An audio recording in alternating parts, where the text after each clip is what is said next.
3 years in the job. He says we have to be patient. We have a long-term plan. It isn't a light switch. You can't run a club like Manchester United on knee-jerk reactions to some journalist who goes off on one every week.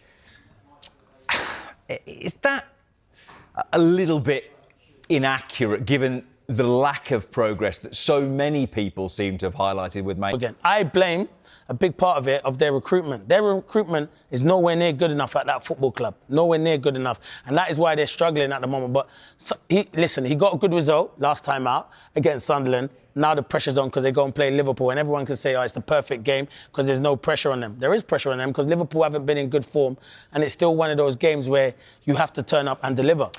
The point on giving someone time, and you could argue that it's quite refreshing to see Sir Jim Ratcliffe come out and say we want to give him time, because at the other end of the scale, we've been on this show in the last couple of weeks talking about Ange's under pressure after 7 games. That's ridiculous. But I guess the problem is, how many individual games have you watched of them where you thought, do you know what, I see where this is going? Because that's the thing, under someone like Klopp, who didn't win for more than 3 years a trophy, you still saw the progress. 100%, and it's a good question. You saw the progress and you saw where he was trying to take that football club. Listen, he's not a bad manager, because we know he's not a bad manager. Ruben Amorim is a good manager. He has to learn to adapt. And he is going to get scrutinised because he's at a club like Man United. If you didn't want to get scrutinised, don't come to the Premier League and don't come to a club like Man United. It's the best league in the world. And when you're at a big club like that, everyone's going to look at you. And some of his antics on the touchline have not been the best when you're a top manager and you're working for a club like Man United. But he has to deliver. He's been a bit unfortunate with certain games and stuff, and we all keep picking up, why don't he change his formation?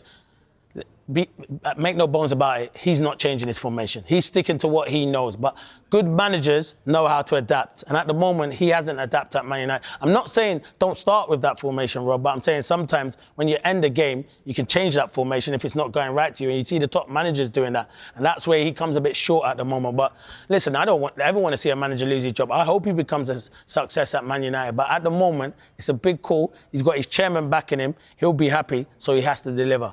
You touched on their next opponents, which is the champions Liverpool on Sunday. It was 2-2 at Anfield last season in this game. Who's it a bigger match for, Liverpool or Manchester United? Oh, what a question. I think both. In particular, Liverpool as well, on the back of some really, I wouldn't say the performances haven't been the best, but it's more the results. Even at Chelsea, where you're thinking we ain't played brilliantly, but we've got that goal and then we concede right in the last minute. It's not been good enough from Liverpool at the moment. But I do think when everyone clicks, and Wirtz and Isak in particular, Liverpool will be a force to be reckoned with. I know everyone's saying Arsenal are the favourites, which, because Liverpool have had a few bad games, now Arsenal are the favourites. At the start of the season, when people were saying Mikel Arteta had the handbrake on, Liverpool were the favourites. So it just changes week in, week out. I still think Liverpool are a strong team. And I do believe it will be between them two. And I would throw Man City into the mix as well. But a huge game for Liverpool, massive game. They need to rebuild confidence back in that team and start winning again. Yeah, it is one of the biggest games in world football. Who will come out on top? It is Liverpool against Manchester United. The big question is, one of the big questions about Liverpool, there are several before this big game against Man United off the back of the international break, where Liverpool came in off the back of the Chelsea defeat away from home, played poorly, got outplayed, deserved what they got. Salah was poor. Stevie and I went over it a week or so ago. We went over the midfield, we went over the space that were allowed, we went over multiple things. But Florian Wirtz was on the bench. What's the decision that Arne Slot is going to make to get this season rolling? And we're talking about getting this season going again. They're second in the league. I think the big picture is they haven't played well. And is he going to pick? Is he playing Stevie? Florian Wirtz? You don't know. I don't think Wirtz will play.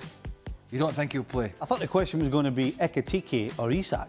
Oh yeah, we're getting there, but we're just focusing on Wirtz. I don't think no. But no. Don't you think coming in playing your biggest rival, well certainly not in terms of the league, but in terms of historically, your biggest rival, you're at home, what a great opportunity for him to get his Liverpool career up and running. Well, that sounds lovely. It sounds great. That'd be a great story. Yeah. Unfortunately, he's been thinking, Arne Slot, I'm sure, along with the rest of us, have been thinking this was going to happen every week, and it's not happening. Right. But and so coming off 3 defeats, are you really going to go again?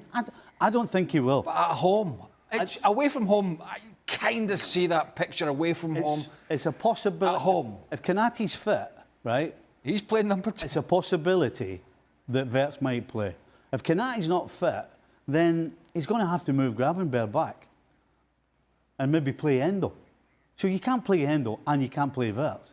So if Konaté's fit, it's a possibility Wirtz plays. But if Konaté's not fit, I don't see any way that you put Wirtz in the middle of the park. Just don't see it. Frank, what about for you, not in the Florian Wirtz chat, but of course the other two names that Stevie had mentioned right there, in Alexander Isak and your boy Hugo Ekitike, what does Arne Slot do there? Well, you know what? I want to believe Steve, because last time he made a bet where he said that that Isak won't play the first game, and he didn't. So I think he knows better than us. And if he said that Wirtz might not play, he has the contact, internal contact. So I want to trust him. But you know what? We want to see the best of all the best players, and it doesn't matter the price tag. It doesn't matter, you know, if you just sign or not. You know, Liverpool is concerned about every player, even the players who were there last season, and we're talking about Konaté, Van Dijk, and some others. Szoboszlai, McAllister. We don't recognize him. So yeah, we're focusing on some players, but the others haven't been good as well. So Liverpool is still second, and I mentioned that last time, that we say, well, yeah, they're not playing well, but it's still second. So it says a lot about the quality of the players and the fact that maybe they still have something, they still have a soul in the team. But yeah, I want to believe that it's possible that Arne Slot doesn't play Wirtz and give a chance to the more offensive team with Ekitike maybe on the left side with Isak and maybe Gakpo behind Isak and Salah on the right side. Everything is possible according to what we're going to see. Yeah, I agree with Craig. What's going on at the back as well, and where Gravenberch is going to play. But they're going to put a big pressure. I mean, that's a game we should show to the world that Liverpool is back to the race and to the best that as they have been last season. I'd like to see it. I'd like to see, if I was a Liverpool fan, if I was watching, having watched what I've watched at the start of the season, I'd like to see Ekitike start, and I'd like to see Alexander Isak being sort of filtered into this team to get his game time and his sharpness, which I don't think he's at yet. He's played for Sweden tonight in a game that you wouldn't want to watch, and we didn't. But Ekitike has been one of the players that has excited the Liverpool supporters. He's made he's made a difference in games. His link-up play's been good. His running's been good. His goal scoring's been good. And I get it. Alexander Isak's your big signing. He's been the big story. You've chased him all summer.